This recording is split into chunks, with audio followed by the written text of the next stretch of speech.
So I think if it sounds good, we can go ahead and get started. And if other folks join us, that will be lovely as well. So welcome this afternoon to our webinar on what we have learned about doing great services in dual or multi-service agencies, and as part of our lessons that we'll be sharing with you all today from the National Sexual Assault Demonstration Initiative. To get things started, we just want to do a few introductions with you all. This is currently Taylor Teichman speaking with you all. I'm the online resource specialist with NSVRC, and I've been with NSVRC for about 5 years now. And when I joined NSVRC, I was part of diving right into the Sexual Assault Demonstration Initiative. So it's been something that's been near and dear to my heart since I've been a part of NSVRC. And prior to NSVRC, I also did some work with a local dual program in Pennsylvania as well. So that has also been near and dear advocacy work for me as well. And then I'll hand it over to our resource sharing project partners for some introductions. If either Val or Kat, whoever would like to introduce yourself next. I can go next. This is Valerie Davis with the Resource Sharing Project and Iowa CASA, and I'm so excited to join the webinar today and to be able to share the lessons that we learned from the Sexual Assault Demonstration Initiative. Like Taylor, I too have been working on the SADE, as we tend to shorten the Sexual Assault Demonstration Initiative down to SADE. I worked to help coordinate and provide the training and technical assistance to our project sites. And I'm, again, really thrilled to share with you all what we learned. And hi, you all.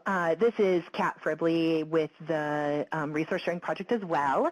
And I'm super happy to have a chance to be on the line with you all. Thanks for muddling through the technology pieces and being here despite all of your snow and all of the crazy weather. I'm so glad that we're going to have a chance to be together and have some of these conversations.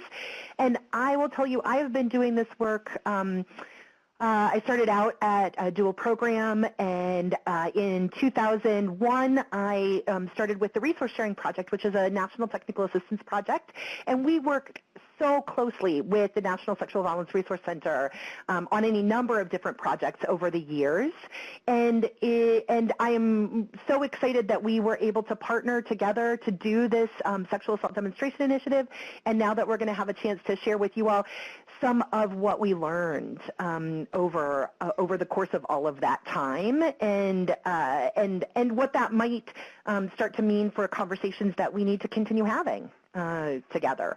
So I'm really excited to be here, and I think it makes the most sense, Val and Taylor, if it's okay with you, for me to just sort of jump a little bit into that and what it is how we came to be here, really. Does that make sense? Yeah, absolutely. Awesome. So as I said, I've been doing this work at the Resource Sharing Project since 2001, and in sort of all of the work that we were doing at Iowa CASA / the Resource Sharing Project, and in sort of partnership with the National Sexual Violence Resource Center, one of the things that we heard during all of the sort of technical assistance that we were providing and all of the work that we were doing was that dual programs often struggled to reach the sort of full continuum of sexual assault survivors, often because resources were not spread across the sort of continuum evenly, and that we had quite a bit of information about some of the ways that that was challenging, but what we didn't have was a lot of what it meant for how we did our work differently. So the demonstration initiative was something that really came to be and came out of a very proactive, actually, attempt that NSVRC and the Resource Sharing Project put out there to sort of figure out how we could support programs who wanted to be able to do even more work, dual programs who wanted to be able to do even more work around sexual assault across a lifespan. And part of what we really came to see and what we were what's the word I'm looking for? What we were really cognizant of as we sort of built this project in partnership with the Office on Violence Against Women, who was our funder, and then with the other folks who were our partners, was that there's only so much that can be happened or sustained through any given individual change, through any given sort of change to services or change to personnel or change to funding, that in fact what we recognized was that enhancing services and sustaining sort of the way those services were provided to sexual assault survivors very specifically required what we came to know as organizational change. That Sadie really had to focus on organizational change through the lens of policy and structure and staffing and culture, along with that programmatic change that I think all of us were more familiar with trying to achieve through things like service provision and outreach and materials and training. What we saw in sort of the big picture view was the way in which those programmatic changes couldn't really be sustained without that deep organizational change that had to happen in terms of the very essence of how programs thought about themselves and their identity and their work and their constituencies and their communities. So the partnership that we developed was an incredibly proactive one with RSP, with NSVRC, with OVW, and then eventually with all of our other project partners, including the Minnesota Indian Women's Sexual Assault Coalition and NAPUSEV and CSAE and others who became a part of this bigger picture collaborative as we all moved forward.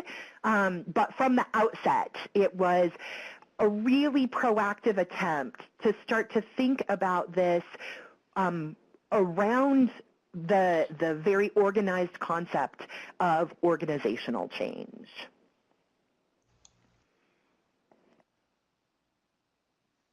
And as I'm not sure, Taylor or Val, feel free to jump in anywhere here. I'm not sure how far you want me to go. Maybe I'll roll us right up until sort of the grounding for today's conversation.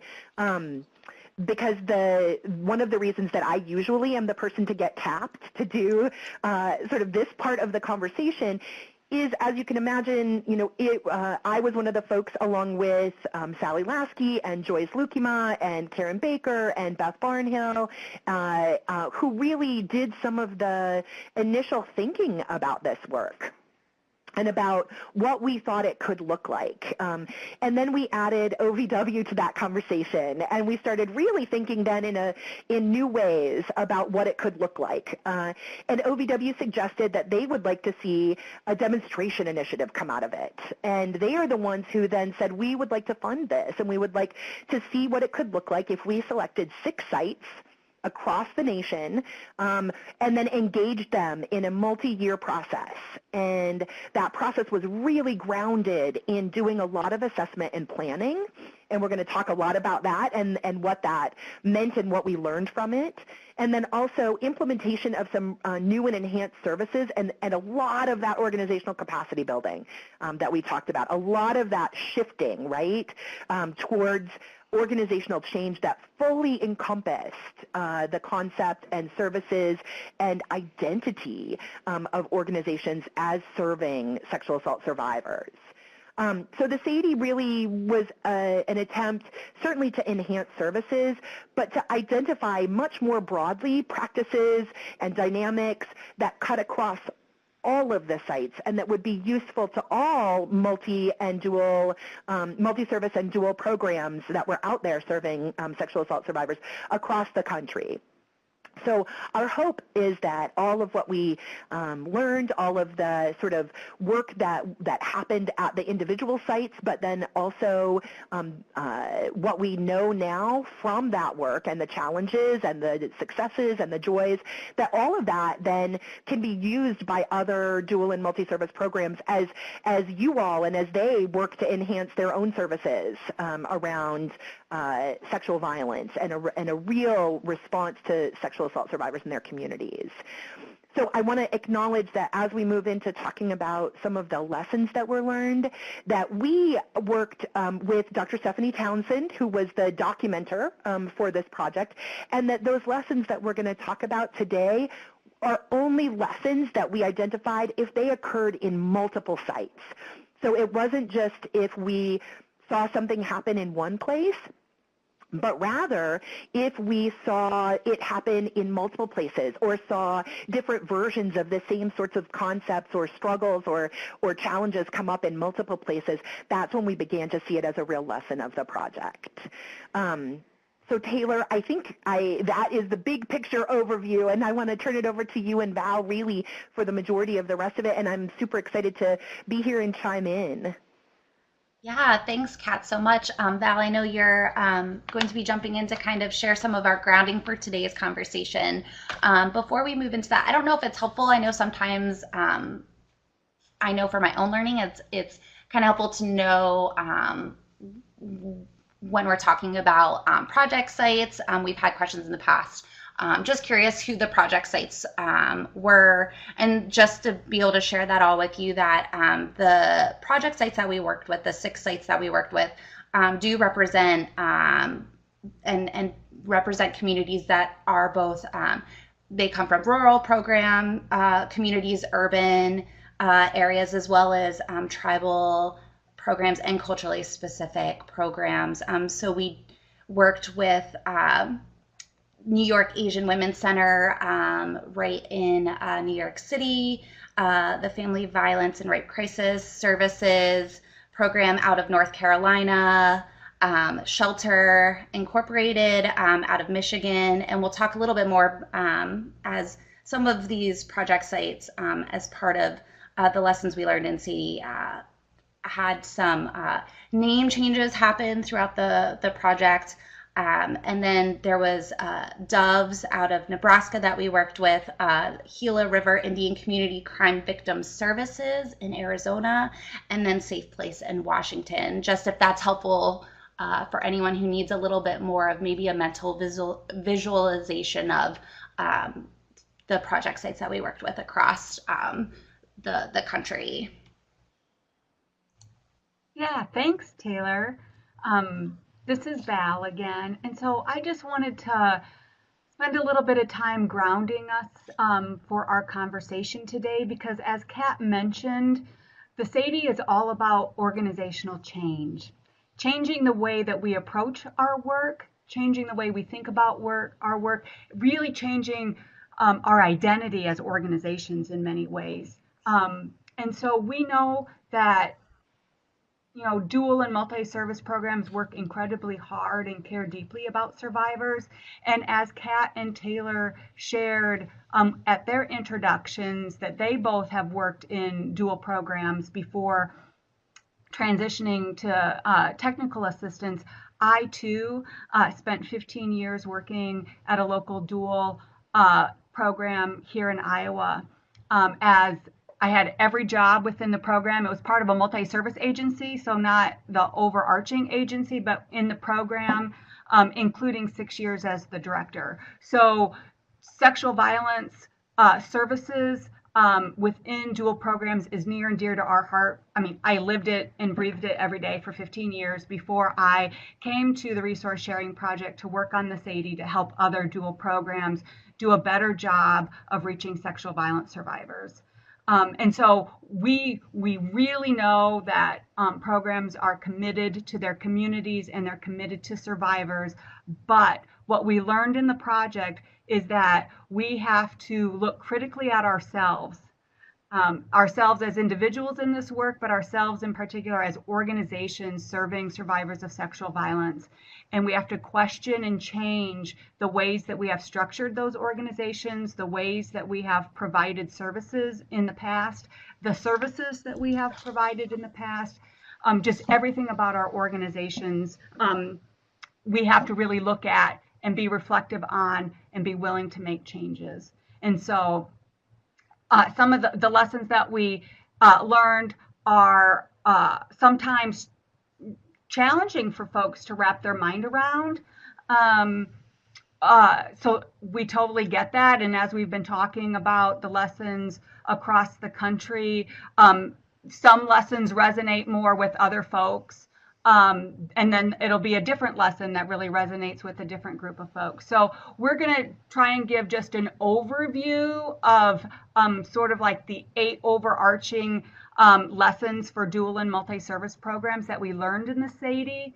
And then certainly in the chat box, if you have questions about any of the lessons, please ask us. We'll have time for questions as well.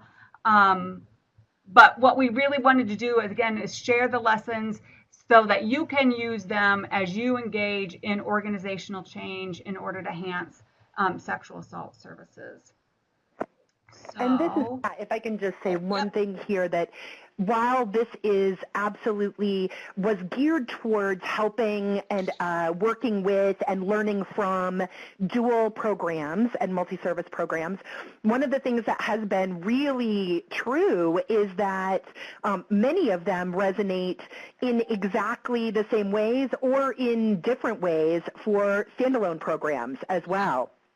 And so while we really developed the project to hear from, work with, learn from, and learn together about dual and multi-service programs work with sexual assault survivors, what we found is that all of those lessons and that request, or that what it brought up, that need for us to really be critically self-reflective, was true around many different models of service and organizational structures. And so there's something, I think, to be taken from all of this, no matter what kind of organization, what structure of organization, or who you serve.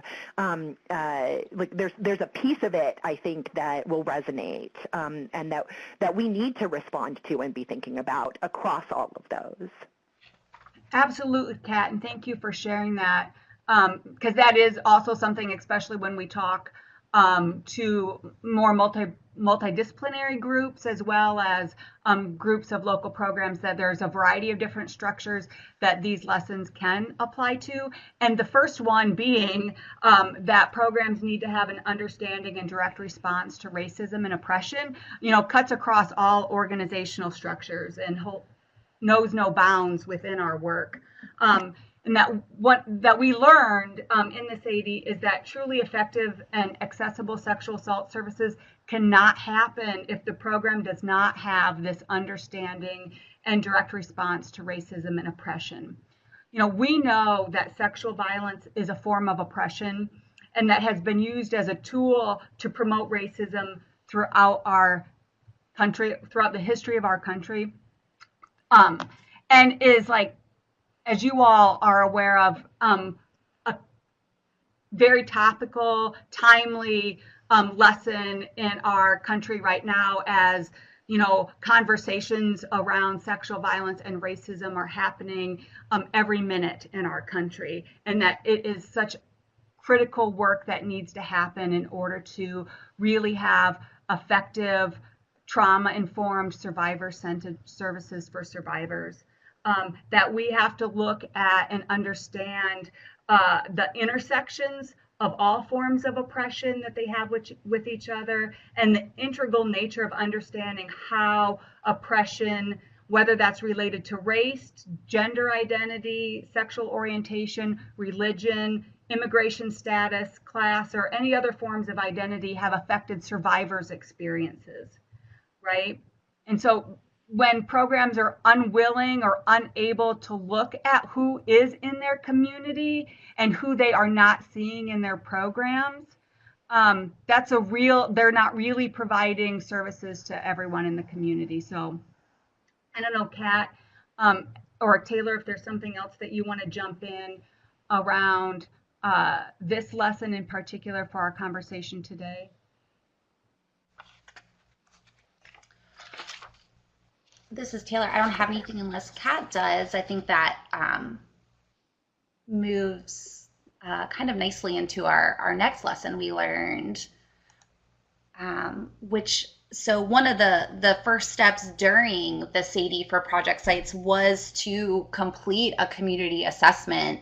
And in part with that community assessment, a lot of the project sites found that their communities did not see them as sexual assault providers within their community.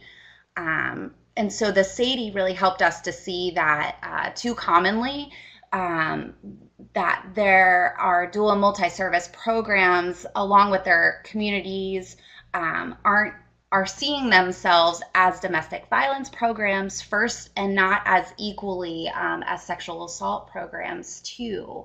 And so we learned that to be truly effective, programs must shift from one that vaguely includes sexual assault services to one that has a clear organizational identity as a provider of sexual assault services.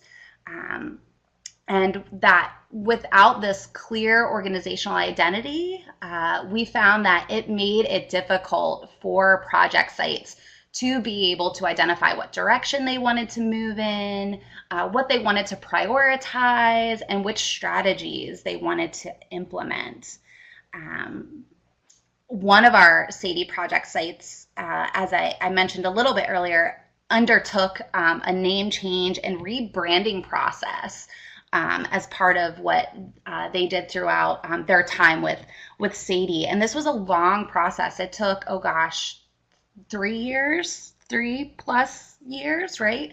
From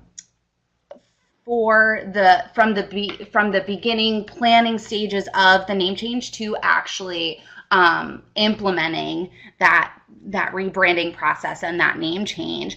And that's because it took a lot of buy-in from all aspects of the organization, from the board of directors to leadership and staff in the community, for it to be sustainable and meaningful. They had to make sure that they were working with all of those different individuals and different aspects to make that a meaningful change. And it really included them considering everything from of course their name and how their name was and wasn't resonating with their community, to looking at their mission statement and diving into what their outreach and awareness materials looked like, looking very critically at their website to see what sexual assault services and information, if any, was listed and provided on their website. And so the very ways in which we need to think about and view the work of our programs, really this becomes one of those first steps, is being able to identify and have that clear organizational identity as a sexual assault program. Yeah. And Taylor, can I jump in? This is Kat. One of the things that makes me think of is how much, and I'll just share with y'all, how much the sites really struggled with the length of time that they were sort of required to set aside to do planning and organizational assessment and community assessment, and to really pause, to do intentional sort of self-critical delving into how they were seen in their communities and how they functioned as organizations, internally and externally. And this was a real place of, I would say, pushback and struggle for a while, because I feel like, as somebody who has done this work for a long time, it is rare for us to not be consistently and constantly responding to crisis, and to doing that by jumping forward always, trying to move forward, making sure that we're implementing services, that we're implementing outreach all the time. So to ask programs to develop this sort of new muscle, if you will, an assessment muscle, as the way I like to think of it, or a planning muscle, it was a little bit painful to them to be able to just sit initially with the work of really delving deeply into who they were as an organization and who the public perceived them to be as an organization. And I think that many of our sites came to this, obviously this work, understanding that they needed to develop more of an organizational sort of response to sexual violence. I think most of them were still surprised by the level of sort of community misunderstanding there was about the work that they did and what that work looked like and who it was for. And so for me, this sort of clear organizational identity is really tied also to the ways that we talked about anti-oppression and anti-racism in the initial slide, that all of this is really so completely tied in together, because our communities have a really distinct perception of the types of services we provide and who those services are for. And what the sites eventually told us was that the sort of outreach and the community conversation and dialogue that ended up happening gave them a much clearer understanding of the lack of identity as a sexual assault service provider, but also that it ended up being one of the most sort of useful and intense sort of processes that they went through, because it required them to see themselves differently as their community saw them, perhaps. And then it also gave them the opportunity to speak with members of their community about who they were in a way that they had never had the opportunity to before. So this piece around sort of clear organizational identity as a provider of sexual assault services is such a huge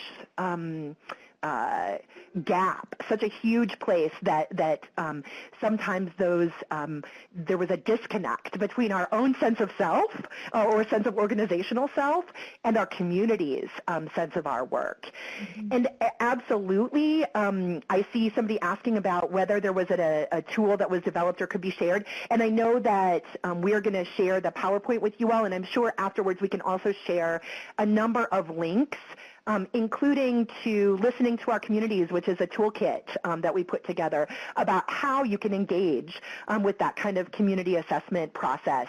And I think there are ways that PCAR and SVRC can help you access the tools that we've already developed and answer questions in an ongoing way about that, because it sounded like for most of our projects was an incredibly eye-opening opportunity, and it also felt like an intervention in and of itself and an awareness-raising technique in and of itself.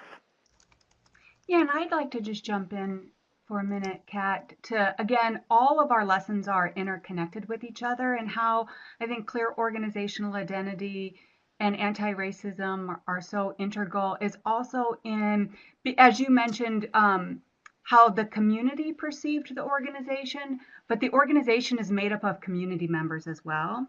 And so one of the things that I think we learned at the project sites and in our own work, either in other technical assistance projects or in our own work working in programs, it was often during that, maybe we did an organizational assessment with folks where they got a snapshot of where their organization was at, and interviewing board members and staff and volunteers. Folks came to their role understanding that the organization was a domestic violence organization, or that was their motivation for getting into the work, was based in domestic violence. And so it was really hard to get them to shift to see how the organization also needed to have a real clear sexual assault identity, and that also included doing work around anti-racism. And it really leads into the next slide, which is around having good policies and procedures. Again, policies and procedures make sexual assault services more integral to our organization's work. These policies and procedures, we're talking about things like job descriptions. It was not unusual to have programs that had no mention of sexual assault in any of their job descriptions. They may have had one position that was the sexual assault advocate, but no other mention of sexual assault in job descriptions, even for the executive director, who presumably would be for sure the staff person who would be part of all the different programming of the organization. But so job descriptions, personnel policies, service delivery policies. Again, it helps ensure that all staff have clearly defined roles and responsibilities for sexual assault program, and it also supports trauma-informed work. But one of the things that we want to make sure that programs don't do, because that is sometimes the tendency, right? Well, we'll just go in and add end sexual assault to all of our brochures or all of our job descriptions or into the mission statement of our organization. And just adding those words doesn't really add the change, the belief, the buy-in to it. So it is an assessment of all of your policies and procedures, your mission, your name, and then really getting that buy-in for there needing to be sexual violence incorporated into all of that.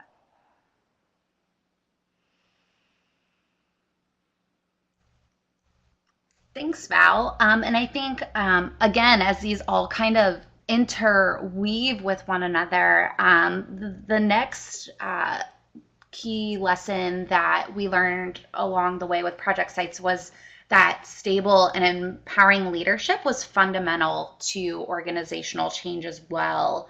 And that stable and empowering leadership requires us all to practice using direct, open, and transparent communication with one another, as we're all familiar with. And I think it was Kat even shared just a little bit ago that Project Sites were operating in crisis internally, as well as in because they are serving folks who are in crisis, right? So that in itself made it a challenging environment to create stability and empowerment. There was instability with Project Sites program leaders, where we saw that leadership was either coming from being maybe former advocates, and they didn't necessarily have administrative or management training and continuous support. Or we saw that leadership folks were coming from other fields without a shared understanding of how our survivor-centered and trauma-informed foundations work within our movement.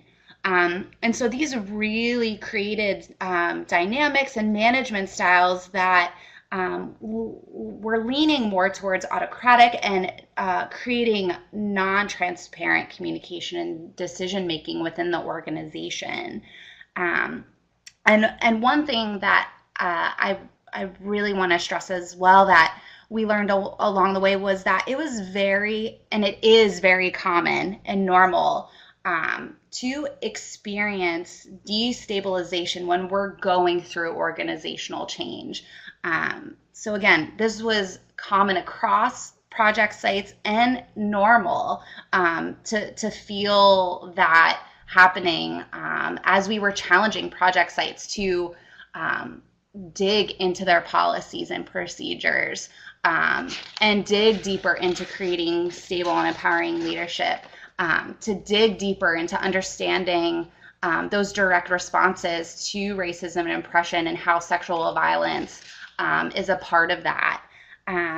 And so when project sites were really able to have honest self-assessments about their program struggles and were more open to learning from those struggles, that's when we saw that there was a shift outside of that destabilization.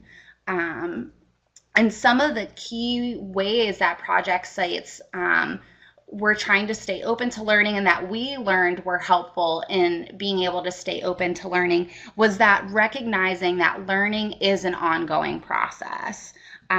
For one program, they realized that they needed to have more regularly occurring trainings. And so they created space during monthly staff meetings in order to incorporate that professional development based on what staff were saying they wanted and needed more training around in regards to being able to provide more comprehensive sexual assault services.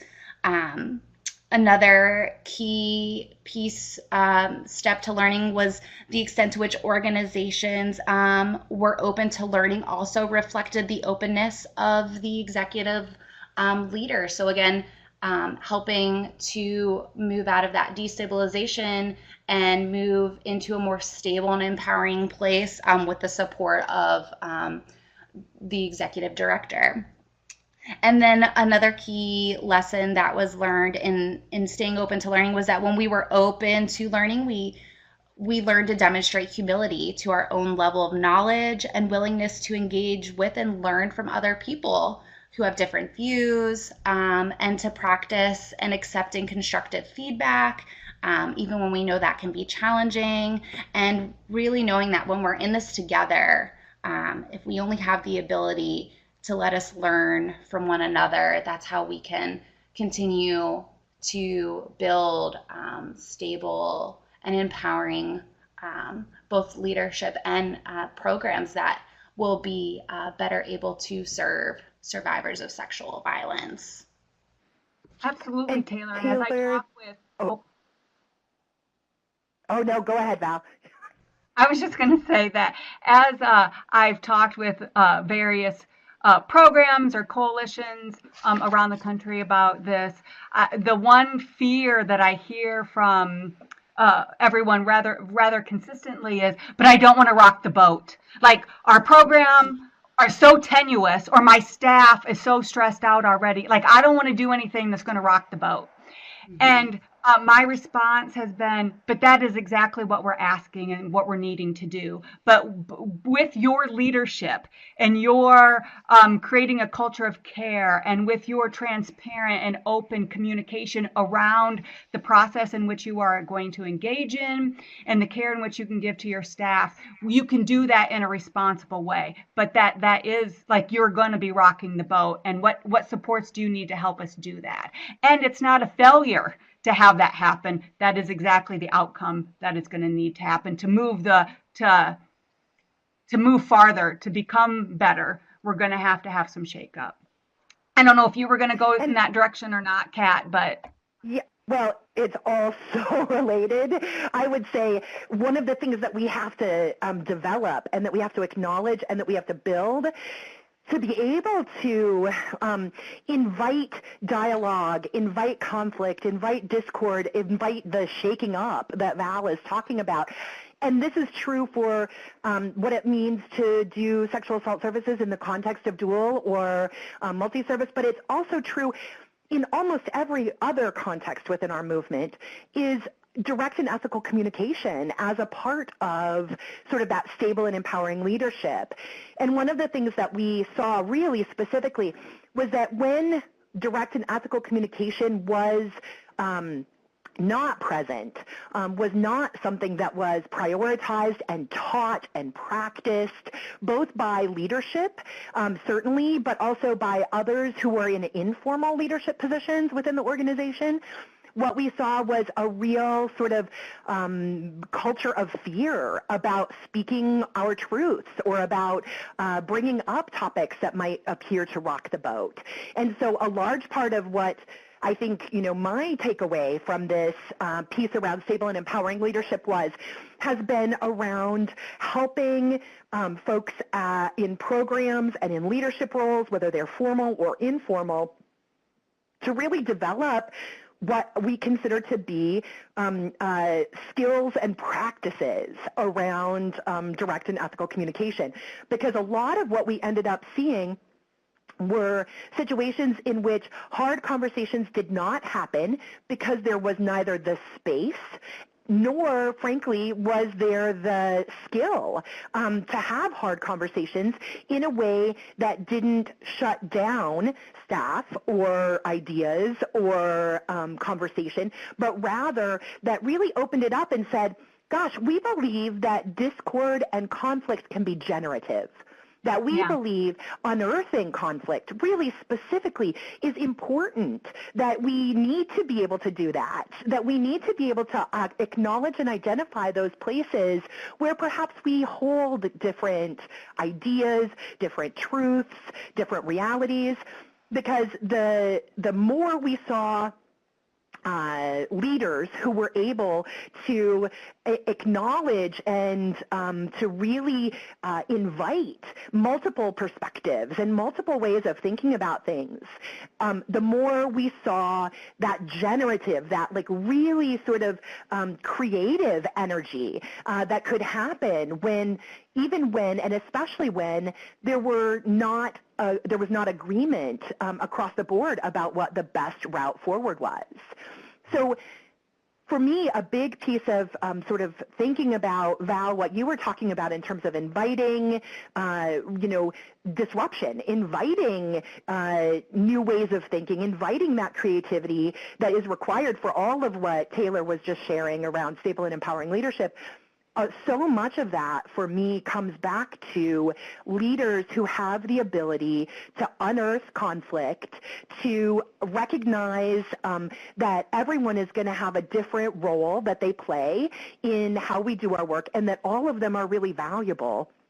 And that helps people be able to begin to identify, internally within their own organization, the challenges that are there. And I want to say, one of the things, certainly as we're talking about issues around, again, Val, when you say all of these things are interrelated, you are so, that is one of the biggest lessons we took away, is that all of these are like a house of cards, and if one falls, they all fall, and they are all necessary to build a strong foundation. And so having the ability to do this work from a place of direct, ethical, honest, engaged sort of conversation about the issues is also completely necessary for conversations about anti-racism and anti-oppression. How best do we invite those with multiple truths and multiple realities and multiple perspectives to share at any given table, and to be able to hold those seemingly sometimes contrasting thoughts? And so all of this really is incredibly connected and so powerful in what it can do for an organization in terms of that organization's ability to be really proactive and creative and thoughtful about looking at the places where perhaps we have had challenges or deficits in our own selves, in our own organizations, and certainly in our movement.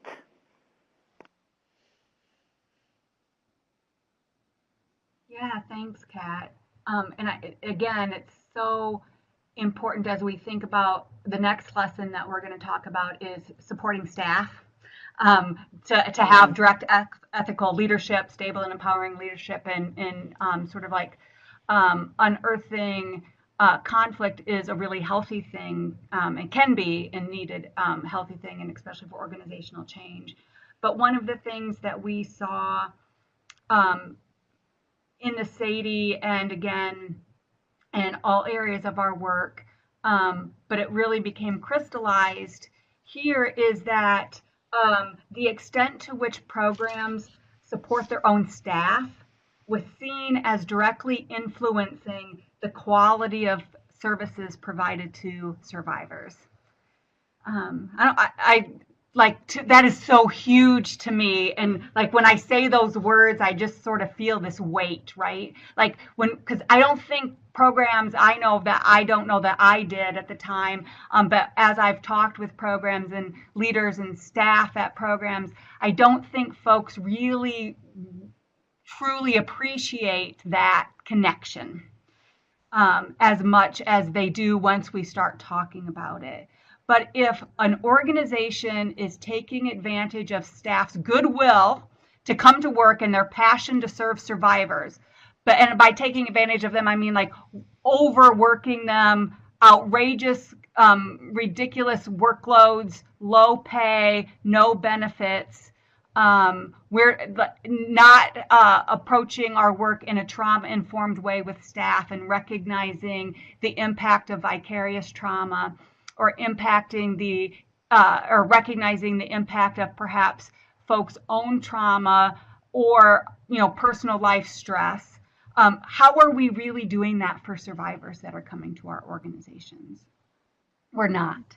And so they are inextricably linked, that we need to start, and it is our organizational responsibility to ensure that our staff have the resources and tools and skills in order to do their job in the best way possible. And I think that one is also deeply connected to, and I don't know, maybe Taylor and Kat, you want to talk more about support per staff. I can't remember if we have 4 minutes left or 34 minutes left in our time. Please tell me it's 34. It is. Okay. Because I was getting like, okay, now I'm going to just rush through. But to me, it's tied to our next one, which is around training as well, and helping folks have the skills and the knowledge necessary to do their best work. But I do want to mention one other thing real quick before we move on to training. And Taylor, it's okay to leave the slide or whatever. But the other real lesson or implication around quality sexual assault services that we saw in the SADE around supporting staff is that there's a real stigma in our work for those of us who identify as both advocates and survivors. That there hasn't been space in our field to talk about those things and carry both of those identities, that somehow if we're now an advocate or a program director or a technical assistance provider, that we're not supposed to have, we're supposed to be in this magic already healed place, even though our understanding of sexual violence trauma knows that healing is something that we do over the course of a lifetime. And so our programs need to start having supports in place for helping their staff who are also identifying as survivors as well. Again, as integral to supporting their sexual assault services. Absolutely. And if I could again just draw linkages between the lessons, right, Val? Like that piece certainly plays into sexual assault specific training. It also plays so much into the policies piece that we were talking about. And so much into the ability for us not only to respond and support the needs of those who are survivors doing this advocacy work to have or to hold both of those identities, but also for us to institutionalize that. And I think that's been one of the pieces that I have felt was really missing in many of the organizations that we worked with and that we talked with, and that survivors who are also advocates and who share that sort of identity and that reality, which is, to be honest, probably most of us, given what we know, given what we know about sort of statistics, is that unless there are ways in which our organization's policies and practices support that kind of trauma-informed understanding, and therefore provide things like employee assistance projects or programs, provide things like trauma-informed supervision at every level of the organization, provide things like opportunities for staff to talk about and disclose or never talk about or disclose their survivorship in the exact same way that we would provide for the clients and survivors and folks that we work with, that all of those things become institutionalized is part of what creates really that foundation that allows us to provide good sexual assault services. Because as Val, I think, stated in ways, as Taylor has stated in ways, and as I will say again as bluntly as I know how, if we are not trauma-informed organizations with staff who feel supported, we're not likely to be able to be supporting survivors in the ways that they need through our services if our staff themselves are traumatized. So that piece is so connected to all of these lessons. You can't unbuckle and take out a single one of these from this bigger sort of, connected loop. Like, you have to look at policies and procedures. You have to look at anti-racism and anti-oppression work. You have to look at organizational identity. You have to look at the ways that we support staff overall. Like, all of those work together in order to really and truly provide trauma-informed organizations with trauma-informed staff who are able then to respond to the ongoing needs in the most trauma-informed way of the survivors who we serve. And absolutely, Kat, and just another implication for all of that, and we think about like organizational identity or how in many dual programs in particular, but dual and multi-service programs where domestic violence overshadows sexual violence, right? We've talked a little bit about that. This is just another way in which that plays out. If your organization, and this is true for me, and it's true for many folks that I have talked with, is when you have staff or directors or board members who don't have a safe place to talk about their identity as a sexual violence survivor, or who are working with survivors day in and day out and are triggered but have nowhere to turn to get support from their supervisor, then what they end up doing is not doing sexual violence work and focusing more on domestic violence work, and therefore creating an organization that, again, is more focused on domestic violence. And so it's tied to also that organizational identity and being able to pull sexual violence back into it. Absolutely. And I want to say one thing before then we move on to the sexual assault specific training piece, which is so important. And that is all of these lessons that we're talking about, we have multiple tools, resources, products, podcasts, e-learning opportunities that we have in process and that we know already that might exist in different forms, or information exists in different forms that you might be able to access through PCAR or NSVRC as well. And so I just want to acknowledge that this sort of webinar is for us to be able to share with you all the really specific lessons that we've been able to identify as cutting across all of the sites, and what we then know from that helps us to build sustainable, strong, trauma-informed services for sexual assault survivors within dual and multi-service settings. But that over and above that, we're not just saying like, okay, now go out and figure that out on your own. I just want to make sure that you know that there will be a ton of resources that will be coming out over the course of the next year and a half or so, and that already exist that we can connect you up with, and that your coalition can connect you up with. So I wanted to make sure to put that plug in there, because I think sometimes it can feel overwhelming when you're hearing, oh, and don't forget this, and don't forget this, and you're making those mad notes like, oh gosh, I need to go back and look, what do our policies say about this? How are we doing, trauma-informed supervision? What does that look like for our agency or for our staff or for the folks that we're working with? And just to know you don't have to do that alone, that you can always come back to any of us for support, and that there will be lots of resources that will be coming out over the course of the next 18 months, really, to support you in doing that work. Yeah, thanks, Kat. So one of the other lessons that we learned was the necessity to have sexual assault specific training.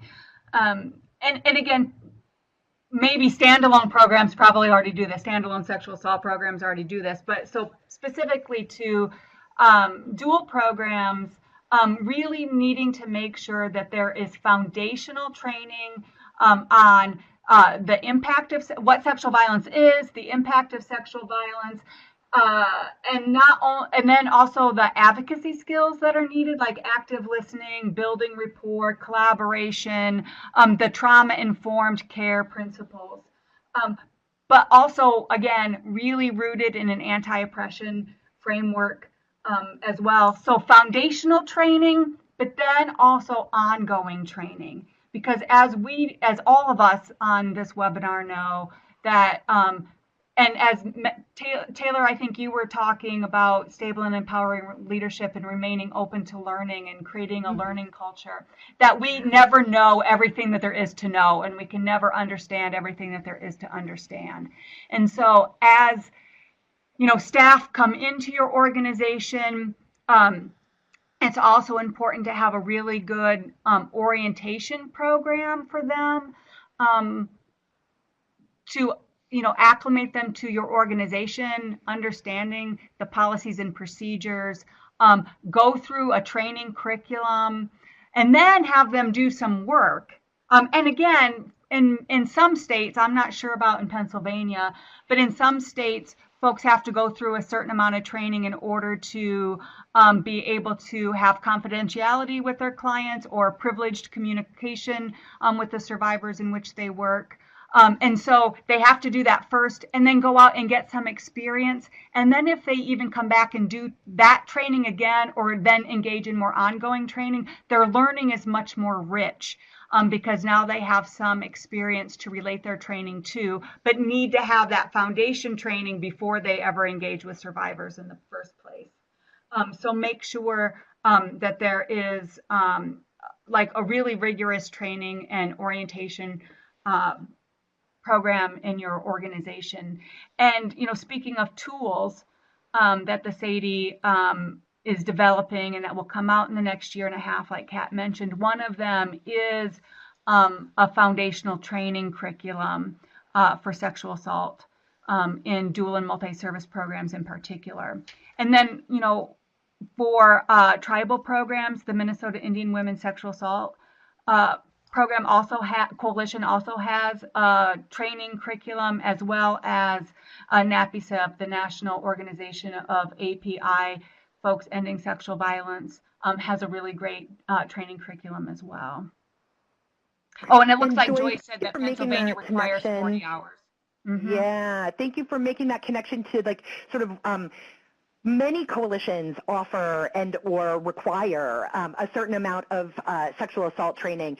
What we found, though, was that even when that was the case in the states that the sites were within, even when we saw that there was a required sort of sexual assault specific training in order for folks to do this work, what we didn't see happening, and what we really worked hard with sites to try to sort of address, was that their own internal training processes and procedures were so very much focused on domestic violence, that there really was this intensive sort of work that happened around some parts of their work, and then that there was a lot that they didn't follow up with, perhaps even when there were state-specific requirements that was specifically about their agency, and the agency developed sort of training and ongoing professional education.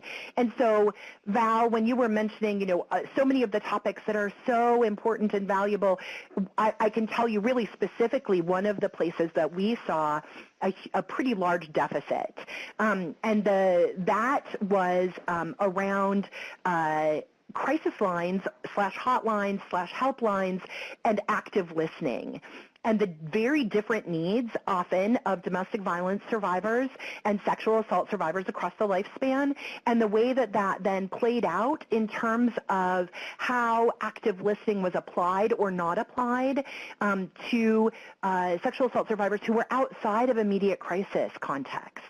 And by immediate crisis, I want to acknowledge immediate external crisis. It wasn't about needing a hospital advocacy or about needing law enforcement advocacy. Rather, it was about someone using the line that was available to really share the deep ways in which the sexual assault or sexual violence had impacted their daily life and the trauma that they carried with them through that, and needing a spot of support and listening and all of those sorts of pieces that come along with active listening.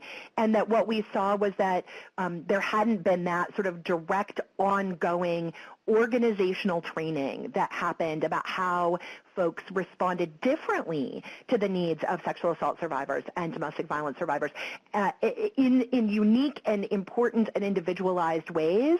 And so that, I think, is an outgrowth, right, of the required amount of training for somebody, especially when you're first starting your job and you get that initial training. Oftentimes my sense is that you don't have as much to apply it to, like Val, you were talking about, and you need to be able to like have ongoing opportunities to apply what you're learning and for that to be sexual assault specific. Absolutely. And I think one of the other, key gaps in knowledge in what you were sharing too, Kat, was not only the skill of active listening, absolutely, but also understanding the ways in which sexual violence affects someone across their lifetime. So often programs have oriented themselves around the initial crisis when a sexual assault happens today, and how that survivor comes in contact with their organization and how that survivor is responding today. But having not oriented themselves or their understanding about then how can we be supportive of that survivor over the course of their lifetime, not just today, but ongoing as they need to, since healing, again, lasts throughout someone's lifetime. So, which exactly, Taylor, I know you were getting ready to jump in and talk about services that meet the needs. So I was trying to build that bridge a little bit for you. Yeah, that was a really perfect transition, because I think that's what we found with project sites was that when they lacked that foundational training along with that ongoing training, and even again, as we've been saying throughout this whole webinar, all of the how these are all interwoven, even in conjunction with, if there were policies in place to support services. This is where project sites really tended to gear their services towards those more tangible services that were more frequently used by survivors of domestic violence, and not providing the ongoing emotional support that we know that most survivors of sexual violence need. So I think that's where, when we were just talking about having both the foundational training as well as that ongoing specific sexual assault training, that helps us to continue to grow and learn and know how can we go beyond just the crisis. Especially since we know that a lot of survivors, as Kat kind of mentioned, the hotline, helpline, that for a lot of survivors, they might not be in immediate crisis like we're used to working with domestic violence survivors. So how do we continue to support survivors throughout their entire healing journey when we know that their range of needs are as diverse and wide-ranging as each survivor's experience is?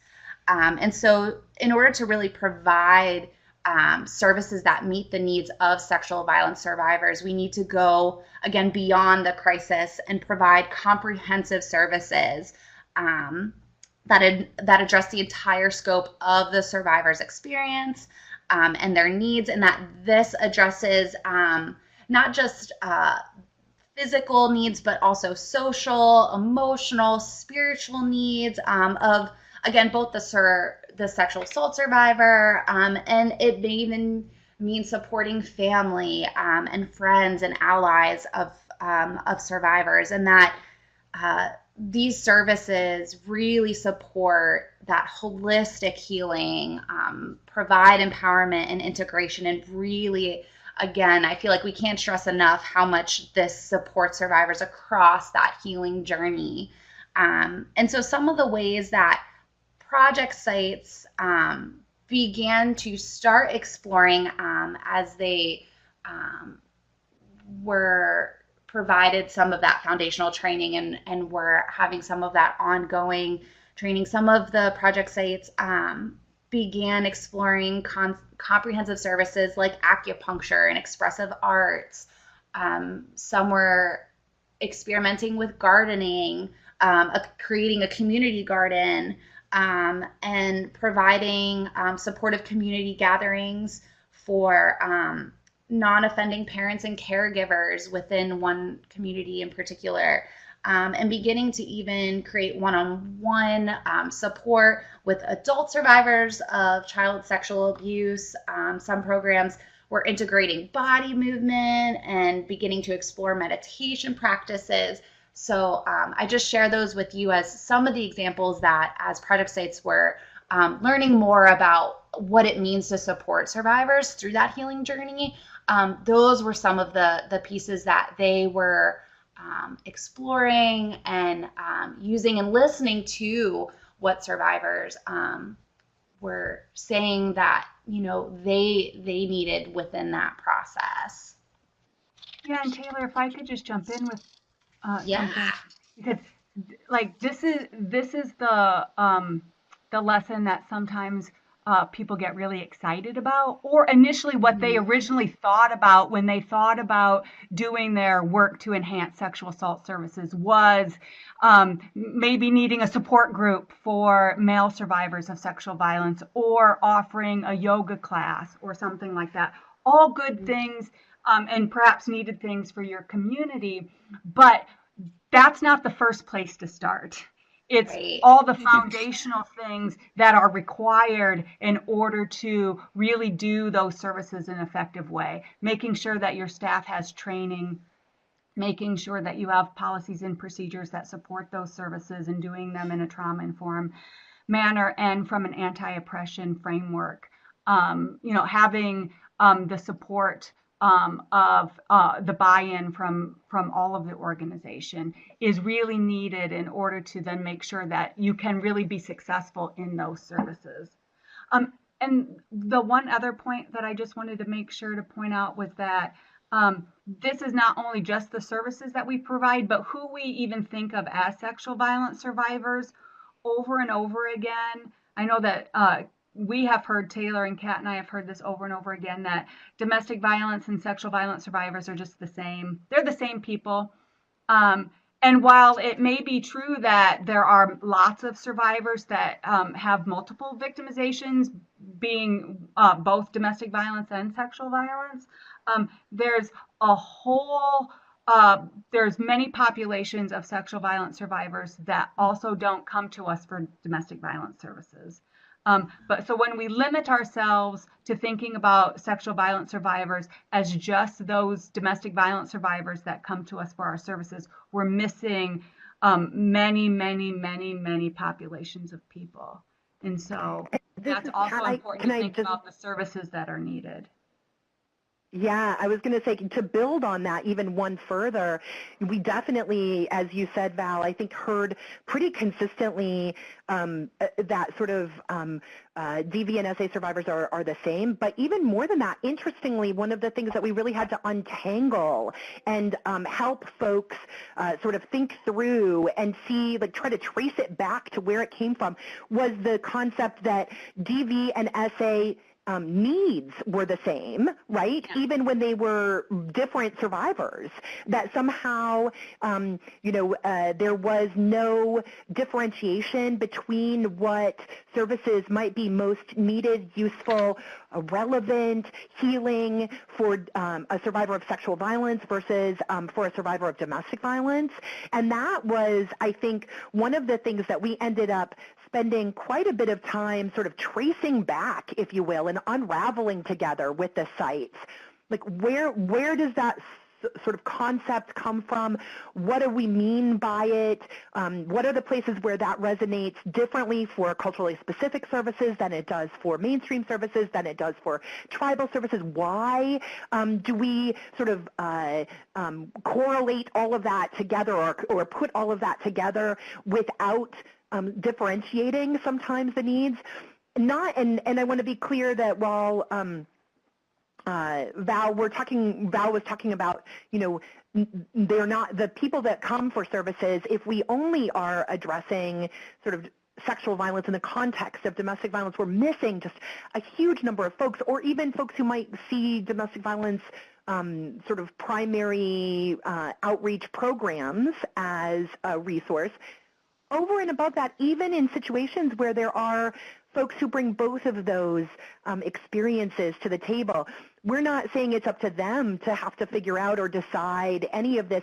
What we're saying is that each of us who do this work need to be able to identify and differentiate, what the necessary services might look like, and then make sure that both of those are being offered in all of the ways that would most resonate for any given individual, but that the work of it actually is not about the individual, but rather about the organization, right? Bringing it back to that first big picture, that organizational identity, the services, all of those pieces.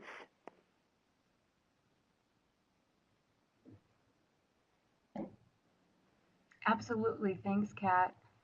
And then, I don't know, Taylor, are we ready for our last lesson, which is really, not the last lesson at all, but the one that ties all of our other lessons together, and that is that, strong programs bravely embrace change and growth.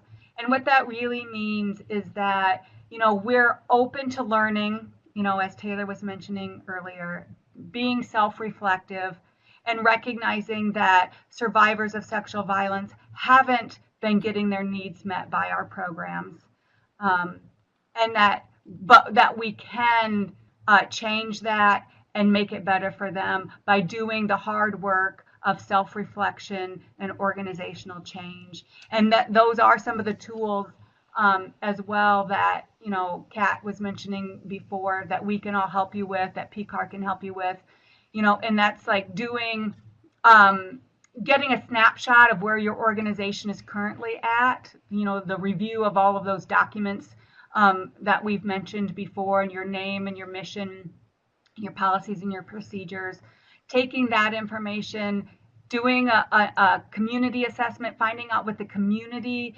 sees your organization as, what their understanding and knowledge is around sexual violence, what they want your organization to be, and then really making the plan to move forward.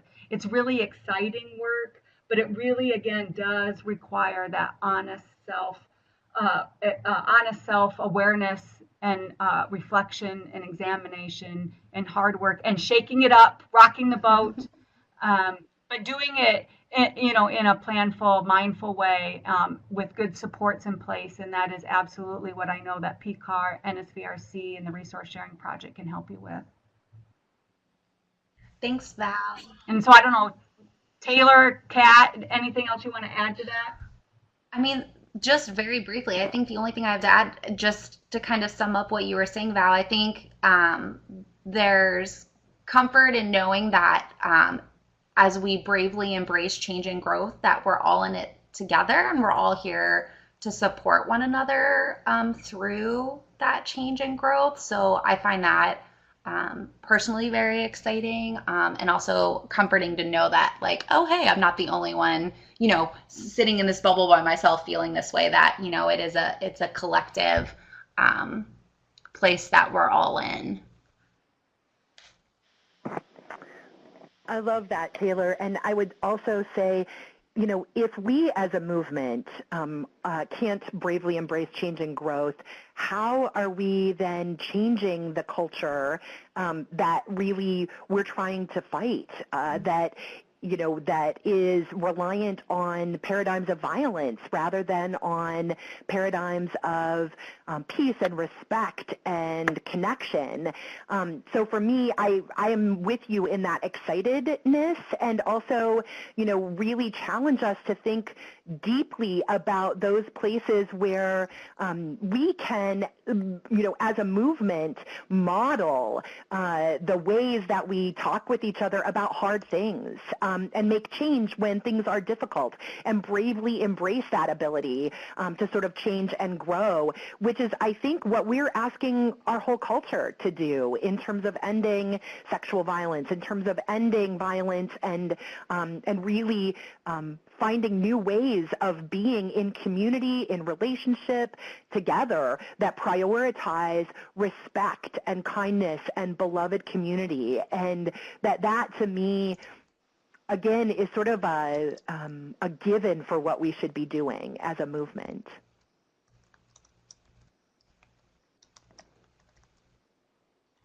Thanks, Kat. Do you all mind if I just sort of, I was just going to say, ask about whether folks have questions. I forgot our own slide. Go for it. No, we just wanted to open it up. If folks have any questions, you can feel free to ask those through the chat. I think everyone also has the ability to unmute their phones if anyone's feeling like they'd like to ask that over audio. But yeah, we just want to open it up for anyone who might have some questions for us in the last 5 minutes that we have together.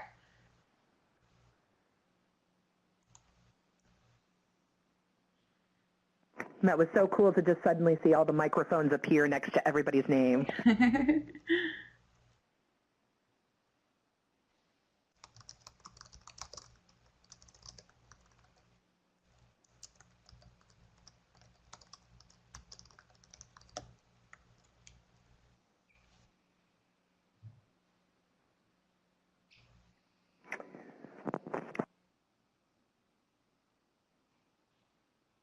And if folks are still thinking, or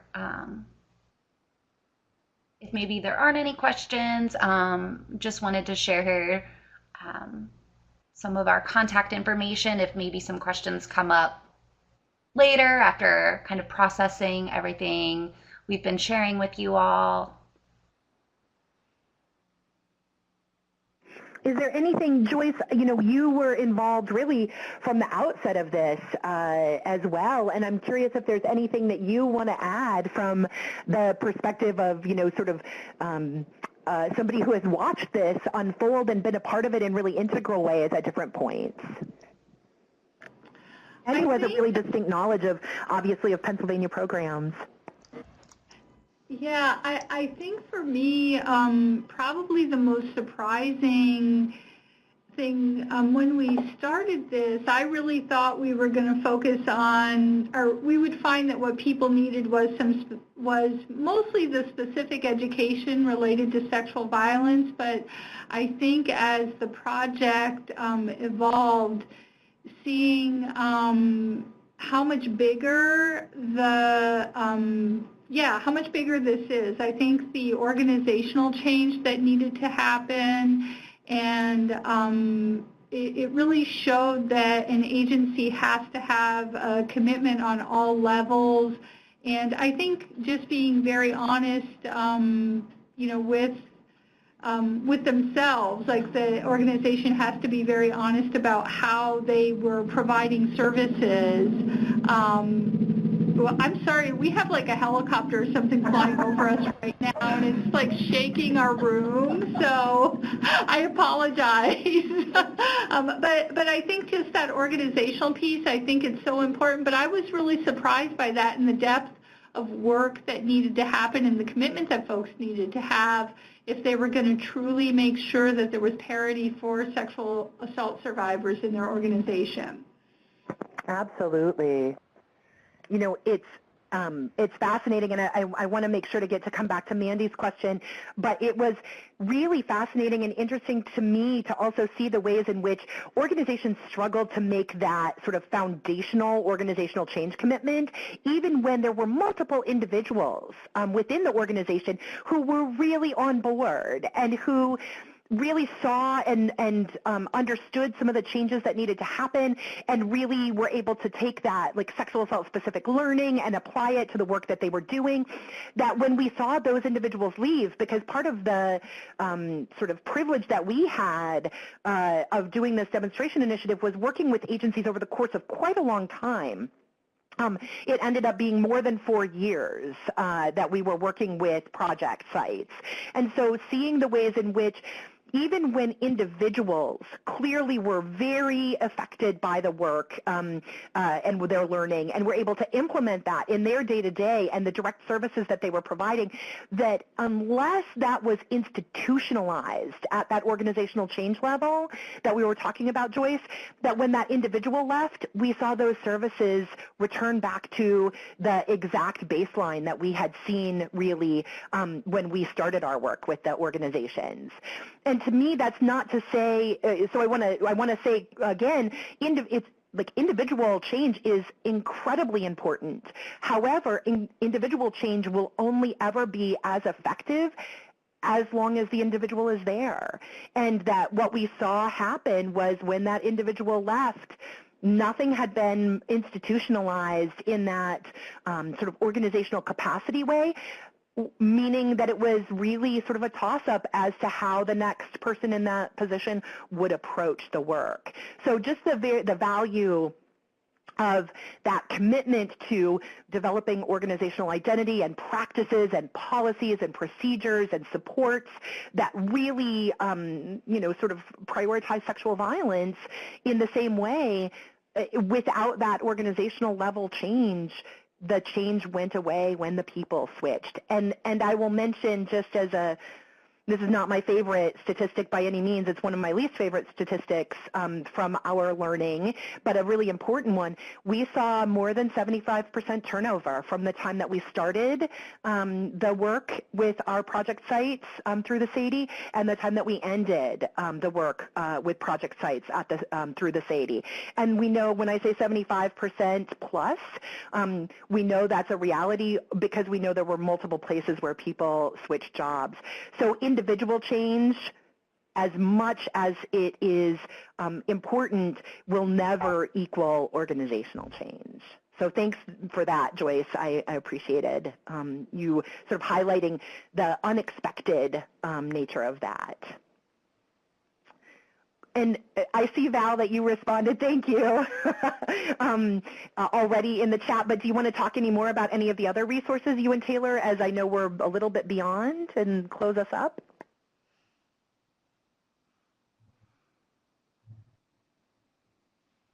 Yeah, I just wanted to mention that we are working on developing a couple of different resources to help folks make the connection a little bit more clear to them between racism, oppression, and sexual violence, and then a compilation of resources already that exist that we think that are really good places to start. But what we can do for now is go ahead and compile a few resources that we know that already exist and send that along when we send along the slides for the webinar today. And then, as you can see, both NSVRC and the Resource Sharing Project have web pages that have all the resources from the SADE that are currently available. And you can just click on the link either in the PowerPoint when you get it, or copy it down from today. Thanks, Val. And yeah, and you go, Taylor. I was just getting ready to say how excited I still am, and I could keep talking, but I shouldn't because we're past it's time. exciting. I was just getting ready to close, since I know we're over, to just be on the lookout. We'll be sending out the PowerPoints, an evaluation, and then we'll make sure to include some of those resources for you all as well. So we really thank you all for joining, and we hope to hear more from you all as you continue on this journey with all of us, and that PCAR is here for any of your additional questions, as long as Kat, Val, and myself. So thank you all. We hope you have a great rest of your afternoon, and stay warm and cozy if you aren't able to get out and away from the snow. Enjoy the beauty of the snow, if not the challenge of it, huh? Thanks, everyone. Thanks all. Thank you. Bye.